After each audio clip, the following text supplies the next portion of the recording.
Hola a todos, todas y todes, ¿cómo les va? Los saludo en esta ocasión en un video explicativo de nuestro contenido, de nuestra materia, Salud Comunitaria 1. Les quiero, anticipar que este video, por supuesto, no va a durar 2 horas, aunque seguramente ya estén viendo la duración del video en YouTube. Les aclaro que este video es completamente privado, está subido únicamente para que ustedes, estudiantes de las comisiones 4, 5 y 27, puedan verlo. Si quieren compartirlo con amigos de ustedes de otras comisiones, no hay problema, pero no puede salir de la circulación propia de la comisión, es decir, de las comisiones de salud comunitaria. Es un video para nuestra materia, pongámoslo de esa manera, y les pido por favor la confidencialidad y ese tipo de cosas que tanto importan a la hora de pensar en estas cuestiones. Bueno, el día de hoy nos va a eh, nos va a llevar adelante, vamos a llevar el tema adelante de educación en salud y educación popular. Las ideas para problematizar y dialogar y transformar. Les voy a pedir paciencia porque tengo que pasar en diferentes pestañas el PowerPoint para que ustedes puedan ir siguiendo la lectura del mismo mientras me ven y me escuchan a mí.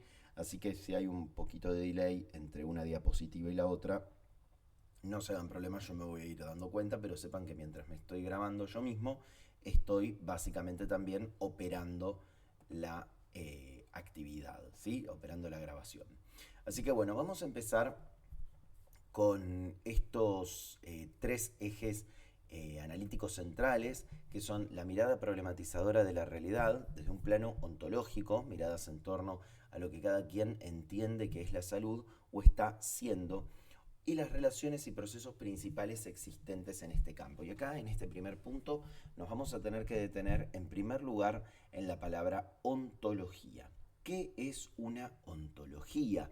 Por supuesto que no nos vamos a adentrar en los complejos eh, conceptos filosóficos, ni tampoco nos vamos a detener en comprender a pie puntilla lo que es exactamente una ontología. Pero si nos tenemos que armar una definición rápida, una ontología es una forma de definir conceptos dentro de una cosmovisión. Vamos a tratar de entenderlo de esta manera, que puede ser un poco abstracta, un poquito compleja, pero intentemos mantenerla. ¿Por qué? Porque una ontología es lo que nos va a determinar o nos va a permitir acceder o comprender las diferentes formas de entender el mundo de los otros. Es decir, podríamos decir de alguna manera, y siguiendo a un antropólogo que se llama Eduardo Viveiros de Castro, que les recomiendo leer si quieren en algún momento en el verano, las ontologías son las que hacen a las diferencias culturales, las maneras diferentes de entender el mundo y aquello que nosotros llamamos o vemos expresado de cultura, es la expresión material de una ontología, que son las ideas que tenemos respecto al mundo que nos rodea. Como les digo, es una cuestión un poquito compleja y por eso no nos vamos a detener, pero sí necesito que ustedes entiendan que lo que vamos a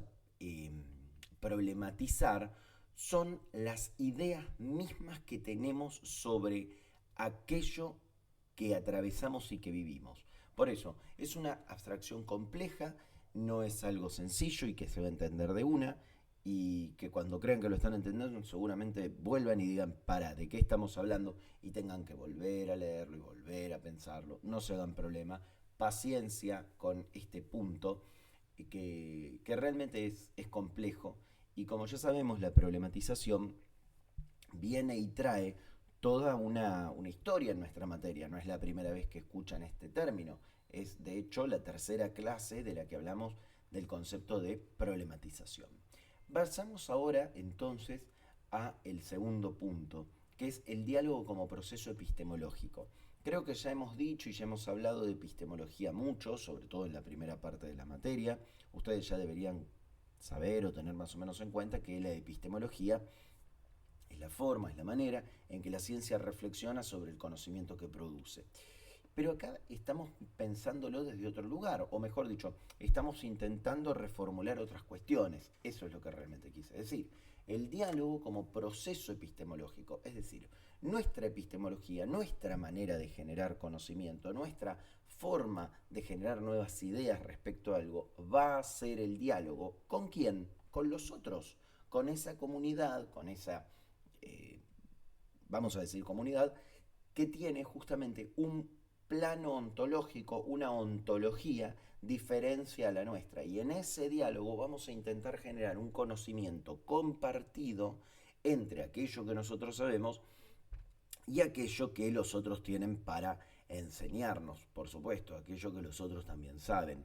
Como ya les dije en la clase previa, cuando hablamos de educación popular es necesario detenernos, aunque sea un minutito, en la figura de Paulo Freire. Cuando les digo siempre, cuando hablamos de modelo médico hegemónico, tenemos que pensar siempre en Menéndez. Bueno, si hablamos de educación popular, tenemos que pensar en Paulo Freire. Esto es así y no hay forma de que sea de otra forma.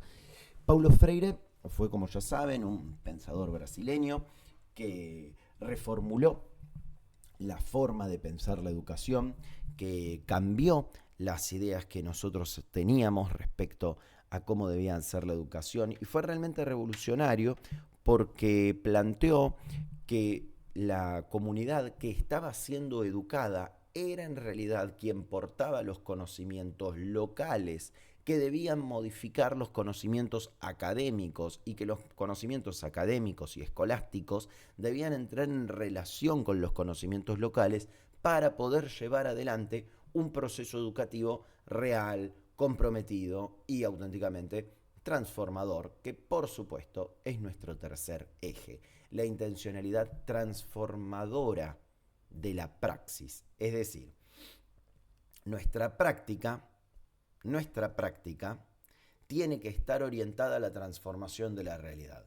Es decir, en estos tres ejes tenemos tres palabras poco habituales en nuestro vocabulario diario, cotidiano, que son ontología, epistemología y praxis. ¿Sí? Ontología entonces son, que habíamos dicho, los conceptos e ideas que tiene cada comunidad respecto a su realidad. La epistemología, la manera de hacer surgir conocimiento, la manera de generar y de producir conocimiento. Y la praxis, aquello que hacemos. Praxis tiene su relación con la palabra práctica, por supuesto. Pasemos entonces ahora de Filmina y empecemos a leerla para empezar a desentramarla. Tenemos en primer lugar la mirada problematizadora de la realidad, el plano ontológico. Ahora lo vamos a ver y nos vamos a detener mayormente en esto, ¿sí? Bien, ¿qué miramos cuando miramos críticamente la realidad en lo vinculado a la salud? ¿Qué sentidos, qué prácticas nos atraviesan y consideramos necesario problematizar, cuestionar y develar? Partimos de una crítica al modelo médico hegemónico, caracterizado por el biologicismo, el individualismo, la historicidad, el mercantilismo y el autoritarismo. Estas características, como ustedes saben, las van a encontrar y ya las deberían tener muy presentes a esta altura de la materia en el texto de Eduardo Menéndez. Eduardo Menéndez, ya sabemos, antropólogo, que fue básicamente el intelectual que propuso el concepto de modelo médico hegemónico, asignándole, como ya vimos, 20 tantas características, pero de las cuales ahora nos vamos a quedar con estas 5: biologicismo, individualismo, historicidad, mercantilismo y autoritarismo. Hay otras tantísimas, como ya saben, por lo menos otras 15 o más. Este modelo se basa en una epidemiología lineal reduccionista de base cartesiana que no cuestiona los contextos de proliferación de las enfermedades, las causas profundas, estructurales, y que procura simplemente buscar curas a problemas asumidos como inevitables. ¿Qué pasa? Estamos cayendo acá, o estamos viendo, mejor dicho, lo que en alguna ocasión podríamos haber llamado un paradigma naturalista de la epidemiología, es decir, entender que hay un agente y un cuerpo que va a ser infectado, es decir, un agente y un sujeto que serán infectados y que no importan las cuestiones sociohistóricas, sociopolíticas, socioeconómicas y etcétera de variables que debemos tener en cuenta a la hora de hacer una epidemiología crítica, para pensar qué es lo que está pasando. Si nos quedamos, como siempre, con las ideas reduccionistas que se quedan con el hecho biológico de la epidemiología, nos estamos perdiendo de una abundante cantidad de factores y variables que afectan a nuestra realidad, que afectan a la realidad de la comunidad que estemos intentando estudiar. Bien, entonces, ¿qué hacemos? Proponemos una mirada compleja e integral de la salud, un modelo que represente y visibilice la complejidad de las dimensiones y procesos que atraviesa la salud, al poner en el lugar central las múltiples desigualdades. Como les digo yo, como les vengo diciendo, siempre que estemos en esta segunda parte de la materia, vamos a tener que tener un ojo puesto sobre lo que son las desigualdades. Las desigualdades atraviesan a todos, a todas, en todos los contextos, en todos los lugares, en todos los momentos. Nadie está exento de atravesar o ser atravesado por diferentes desigualdades. Y cuando nosotros agarramos esas desigualdades y no las miramos, no las vemos, no las queremos tener en cuenta a la hora de pensar nuestra realidad, ya sea epidemiológica o desde cualquier punto de vista que querramos, vamos a tener una falla grande. Vamos a tener un agujero, básicamente, en nuestra investigación. ¿Por qué? Porque no vamos a estar viendo la realidad, no vamos a estar tratando de generar un instrumento que nos muestre la realidad. Y vamos a estar generando una narrativa que nos puede resultar más cómoda, más sencilla y más fácil, pero no es lo que realmente está pasando. Si agarramos y dejamos por fuera las desigualdades en nuestras investigaciones, estamos completamente perdidos. Necesitamos complejizar aún más la problematización de lo real, atendiendo a que los procesos de salud y los procesos educativos ocurren a escala local, en territorios específicos, y se encarnan en los cuerpos que los habitan. Es decir, ningún proceso de salud está por fuera del cuerpo. Nunca tenemos que dejar por fuera la idea de cuerpo, pero no la idea de cuerpo como cuestión de cuerpo-máquina, como diría Le Breton en su momento, sino que tenemos que pensar en la idea de cuerpo social. El cuerpo es un producto de todas nuestras condiciones sociales, de las condiciones en las que vivimos, en las que atravesamos, en las que estamos, en las que estuvimos, y etcétera. Y no podemos pensar un proceso de salud, atención y cuidado, como ya sabemos, por fuera del territorio específico en el que está siendo. El cuerpo es territorio, como ya vimos en el taller de cartografías corporales. El cuerpo es un territorio. Las historias dejan marcas, dejan cicatrices. Y los problemas y nuestras preocupaciones y todo lo que nos acontece es atravesado y vivido con nuestro cuerpo. Y por supuesto, nuestro cuerpo va a ser parte fundamental a la hora de entender los procesos de salud, enfermedad y atención. Reivindicación entonces, la territorialización de la salud. Territorializar el abordaje de la salud desde la educación popular requiere analizar procesos históricos vinculados con la salud de nuestros territorios cuerpo-tierra, identificando los modelos de producción, las violencias, los actores relevantes en las diferentes problemáticas y conflictos, sus relaciones, roles habituales y los que deberían asumirse para superarla. Es decir, insistimos nuevamente, la salud será un fenómeno territorial. La salud no puede estar por fuera de su territorio. ¿Se acuerda? Le hablo particularmente a la Comisión 4, pero también a la 5 y a la 27, que participamos de una charla en la cual quien la diera habló continuamente de la idea de hábitat. Bueno, nosotros hablamos de la idea de territorio. En este caso, y por el uso que hizo él de la palabra hábitat, podríamos decir que casi funcionan como sinónimo. No podemos tener por fuera al hábitat, no podemos tener por fuera el territorio si queremos llevar adelante una atención de salud que refiera a estos conceptos que estamos viendo. Bien, pasemos entonces ahora al segundo eje, que es el diálogo como el proceso epistemológico. ¿Qué dialoga cuando nos proponemos el diálogo en la salud popular? ¿Con qué saberes, sentires, dudas, vivires o vivencias sentimos necesario establecer diálogos? ¿Sí? Acá está una de las cuestiones fundamentales, que es esta historia biográfica, pero biográfica comunitaria, no únicamente biográfica a nivel individual, sino biográfica a nivel comunidad. El diálogo no se reduce a intercambio de información, sino que implica una interpelación mutua de saberes y sentires y vivencias. Ven, acá está. No nos podemos detener en creer que el diálogo es cuando nosotros agarramos, nos sentamos y hacemos una entrevista. ¿Sí? Una entrevista, como ya vimos metodológicamente, nos puede dar muchísima información, por supuesto, nos puede resultar muy útil, por supuesto, pero siempre que estemos dialogando, tenemos que poner sobre la mesa la interpelación del saber. ¿Sí? Es decir, debemos interpelar al saber, al nuestro y al de los otros. ¿Sí? No es únicamente una cuestión, como ya les he dicho, de hacer una suerte de, no sé, de latigarnos la espalda. No, no, no. El diálogo tiene que estar en una posición de igualdad o de reducción de la desigualdad entre aquellos actores que participan, ¿sí? Esa es una de las cuestiones fundamentales a la hora de crear o de practicar la salud popular. Bien. La construcción de un espacio que posibilite el diálogo significa un cambio en la estructura de poder. Dicha posibilidad, como indica Sirvent, surgiría de procesos de participación en los que todos los sujetos puedan estar implicados en la toma de decisiones.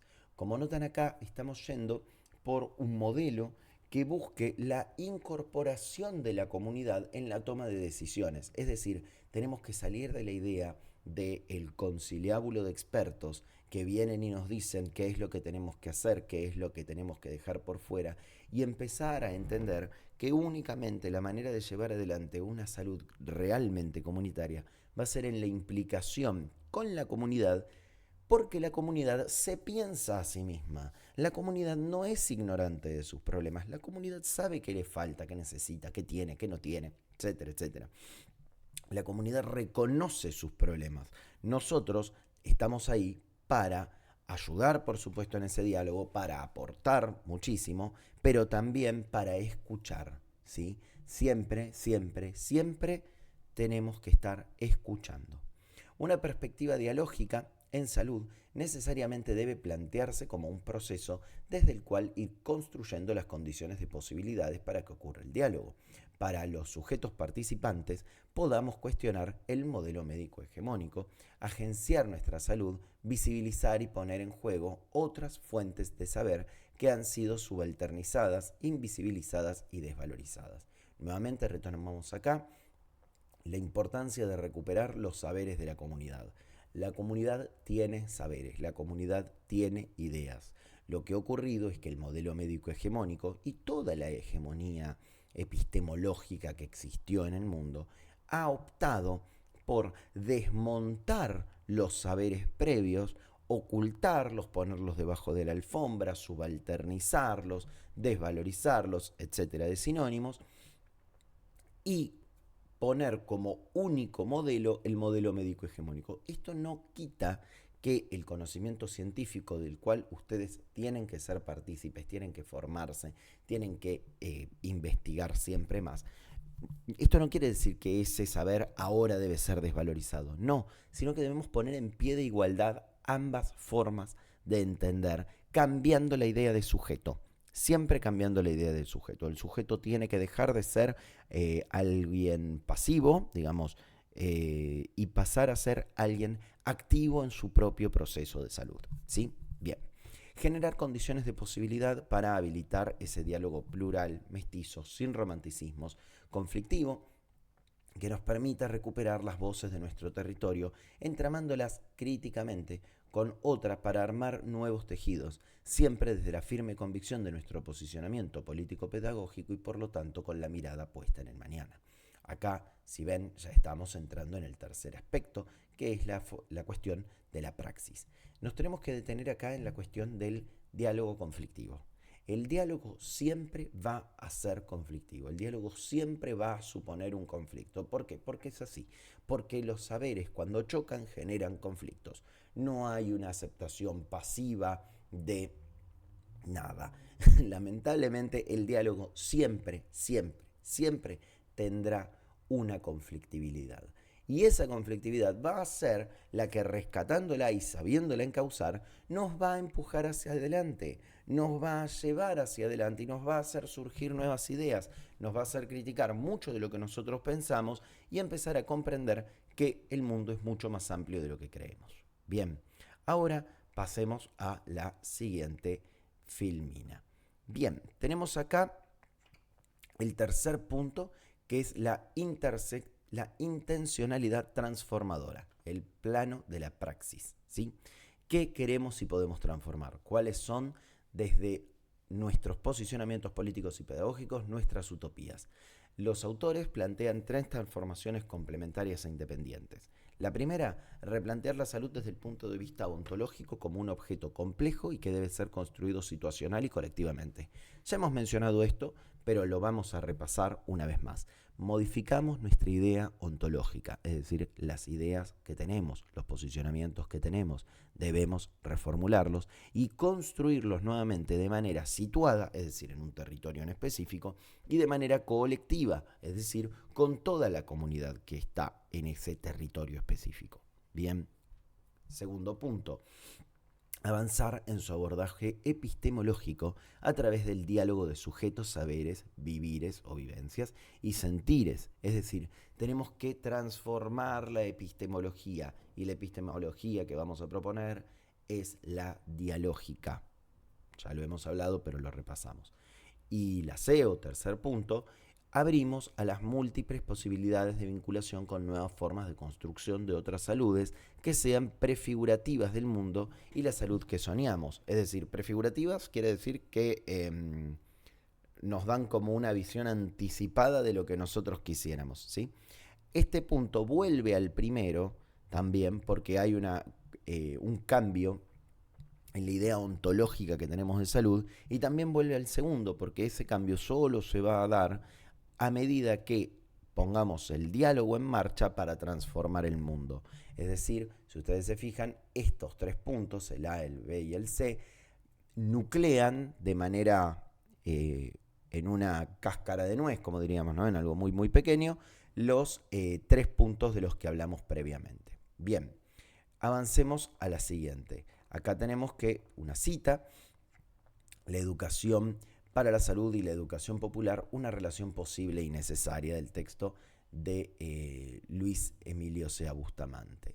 Acá nos vamos a detener por un momento en los modelos de educación de la salud, que ya estarán viendo en la siguiente filmina, que acá vemos modelos de educación para la salud, se distinguen 3 grandes orientaciones. La primera es la educación sanitaria.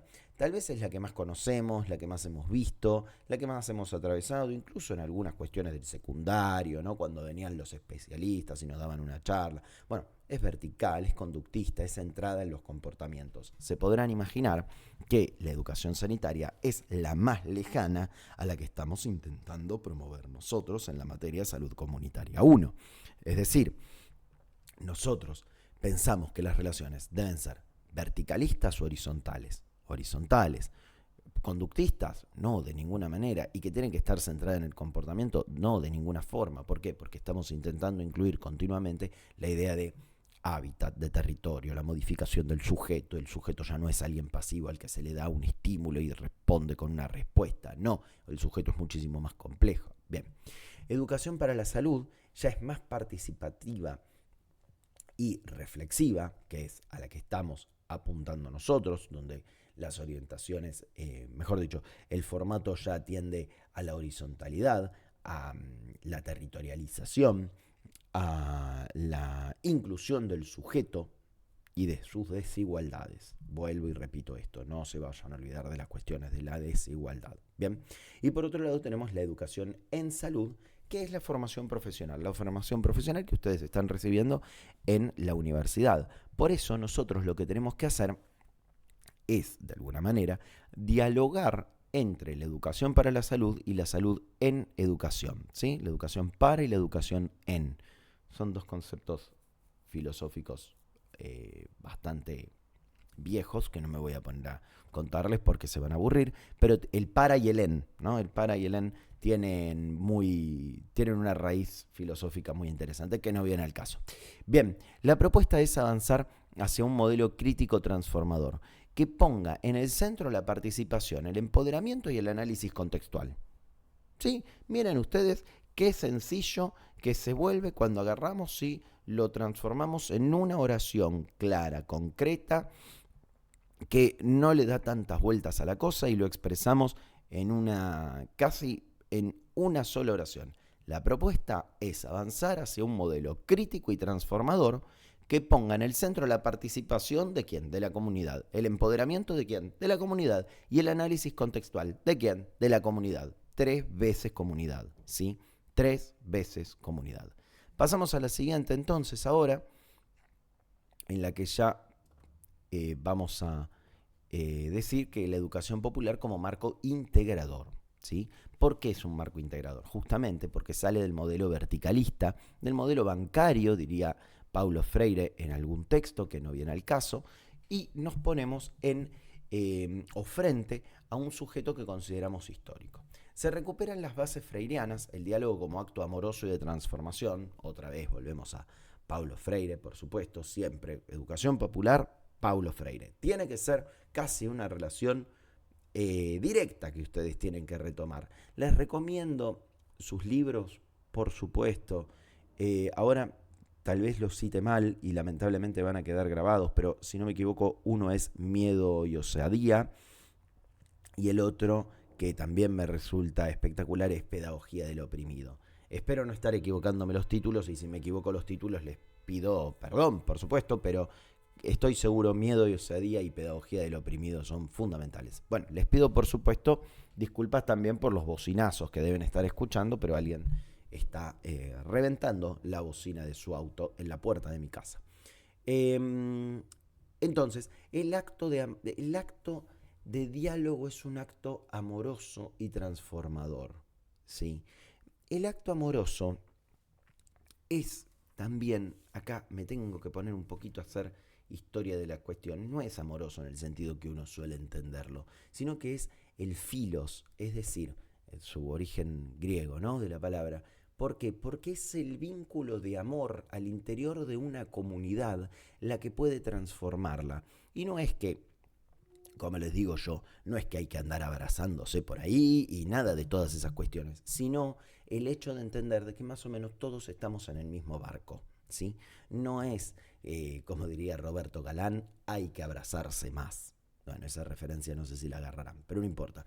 No, lo que estamos acá es pensando en una comunidad que amorosamente piensa lazos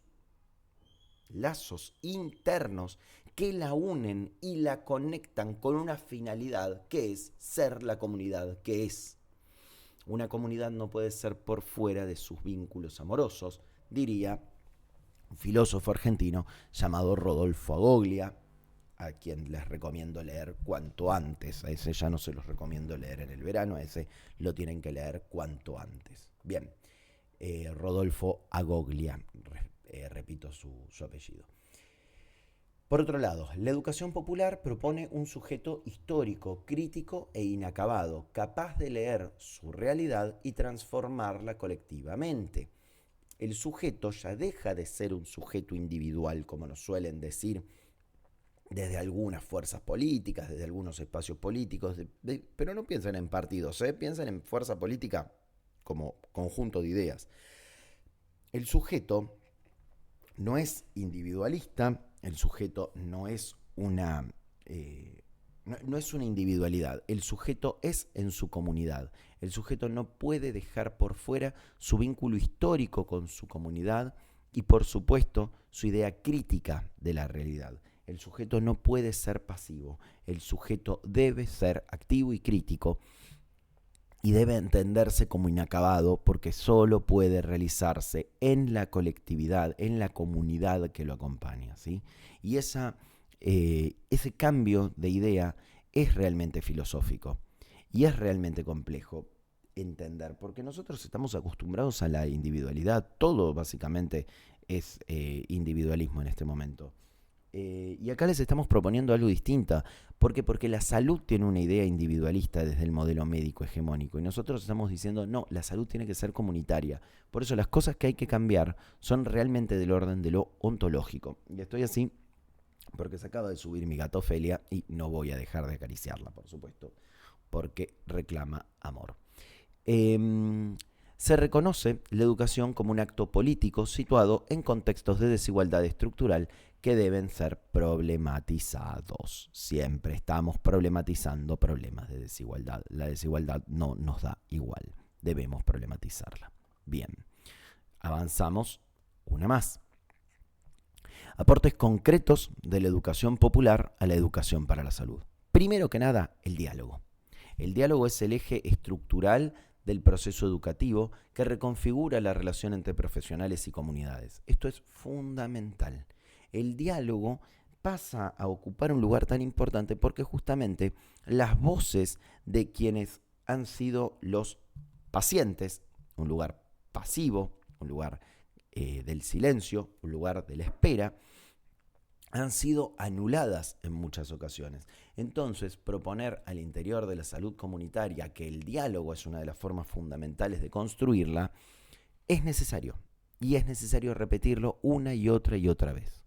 Bien, por otro lado, construcción colectiva del conocimiento, que permita resignificar saberes comunitarios y experiencias de vida.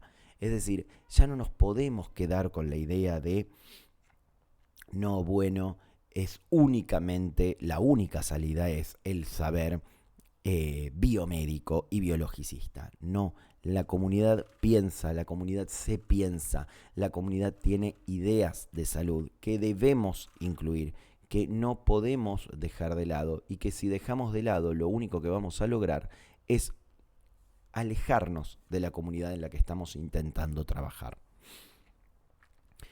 Finalmente, la transformación del sujeto, de ser adaptado a ser integrado, con agencia para intervenir en su entorno. Es decir, tiene que dejar de adaptarse al modelo médico hegemónico y pasar a ser alguien activo, es decir, muchas veces lo conocemos como promotor de salud.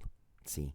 Es decir, el sujeto, para cerrar, el sujeto ya no es un pasivo al cual se le está por decir lo que debe, lo que tiene que hacer, lo que no tiene que hacer.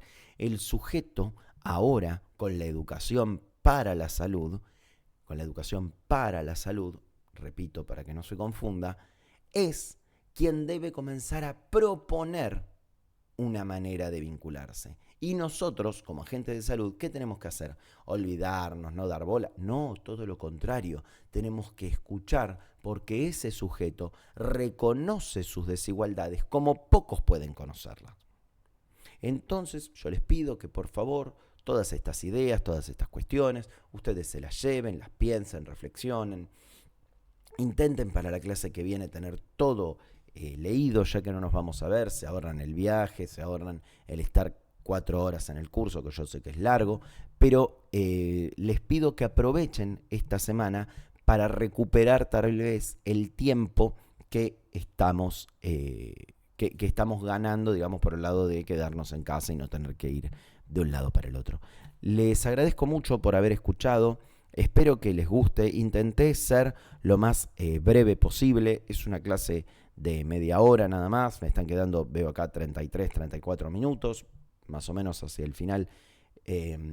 Ya no tengo mucho más para decir, para comentar. Por supuesto que el tema es muchísimo más amplio, pero no quiero que ustedes vean que tienen una clase de 2 horas para escuchar y, bueno, la van a ir escuchando como puedan.